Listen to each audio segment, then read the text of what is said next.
Welcome back. Today I had the chance to sit down exclusively with one of the two richest men in the world, billionaire Carlos Slim. I had one mission from this interview, to find out if he was willing to invest right now. Listen closely. Oftentimes it's not what people say, but what they don't say. A lot of people look at you as the Warren Buffett of Latin America, that when everybody else is running in panic, you step in and you buy. I have to think that this kind of market and this kind of economy is one that's suited to your kind of investing. Is that true? And what are you doing right now? I think that's a very difficult moment. The problem is the worst I had seen in my life.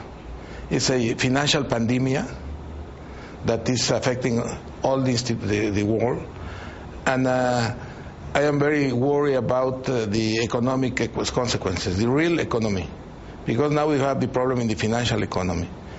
But it looks that the consequences in the real economy can be very important, and I think governments and everyone need to work in this direction to avoid the social consequences of a big problem like this. No? Is enough being done right now? They are taking too much time. They are acting now in the right direction. I think the idea to buy assets was not very good. The idea to let Lehman create a problem because the people say, where can I put my money? So they shouldn't have let Lehman fail? You need to support not the company, not stockholders, but the system to avoid a systemic problem. Still, back to my original question. In '82, when Mexico was falling apart, people were fleeing the country, you were buying assets that nobody else wanted and at very good prices that turned out to be very good investments over the long term. Do you have the same opportunity right now? What we do, most of our investments are in our own companies.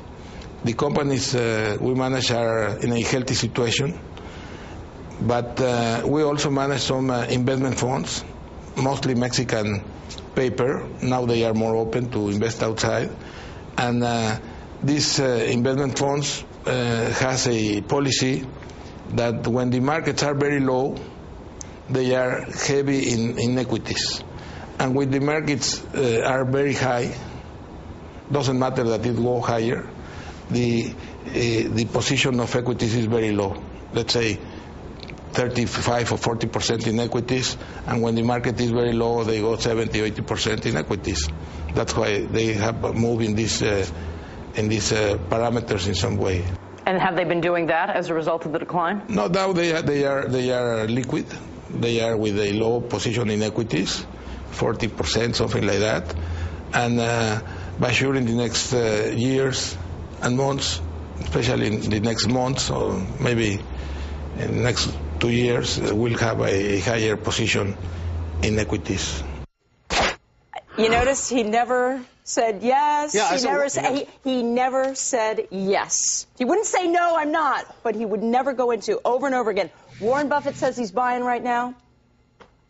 Would never commit or endorse that idea. What's the real answer? Yeah, what's the answer? It's too early. I think he thinks it's too early. I spent 2 hours with him, and by the time it was over, it was very clear to me that he thought it was still too early to get in. Well, that's if you infer from the last thing he said. He said when equities are high, they are low. When equities are low, they are high. And they're low And they're right low now, which suggests to me that he thinks equities are going to go lower. Exactly. And that he's going to have a better opportunity.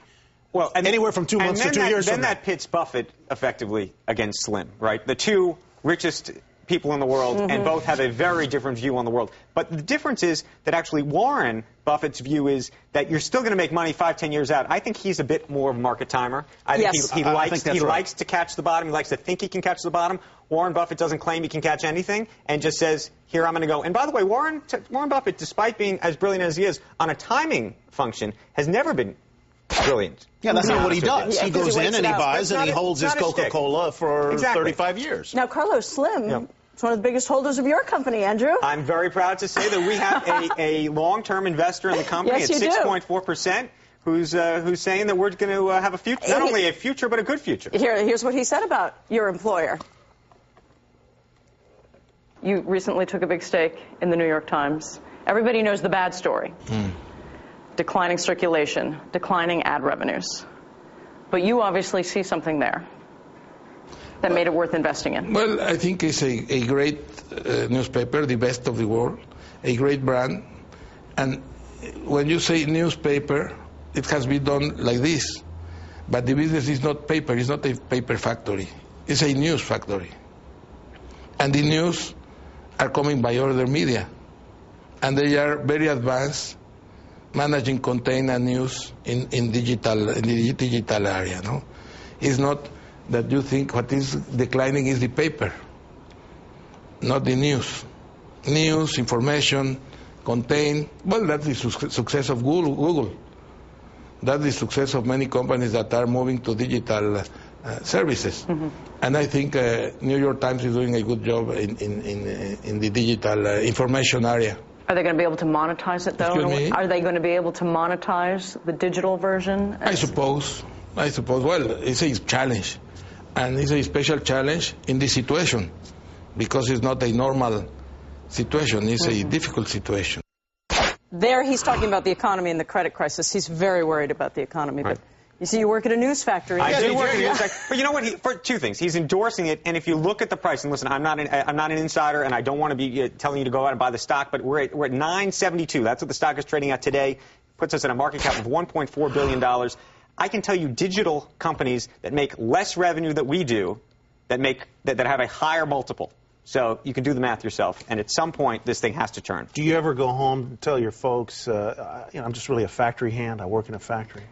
You know, how does mommy feel about that? Or sometimes when I go out to lunch, I say, and I see someone from the Times, I say, I'll see you back at the factory. So, yes. It's interesting, though, also, now, obviously, his stake in the Times is a relatively recent one. Yes. Warren Buffett is and has been, for as long as I can remember, one of the largest holders of the Washington Post company. Right. So clearly he sees value. Well, but I will say this, to the Washington Post credit, they are no longer a newspaper company, frankly. And actually, the comparison between the Washington Post and the New York Times are two different things. The Washington Post company now is Kaplan. It's an educational testing company. company, and it's a great business at that. But when you compare the two, it's an apple and an orange. Yeah, just spent some money with Kaplan, by the way, for my son. Oh, did you? They're expensive. They're expensive. They're very, very expensive. Mr. Buffett got a little bit of that money, I guess you would have to say.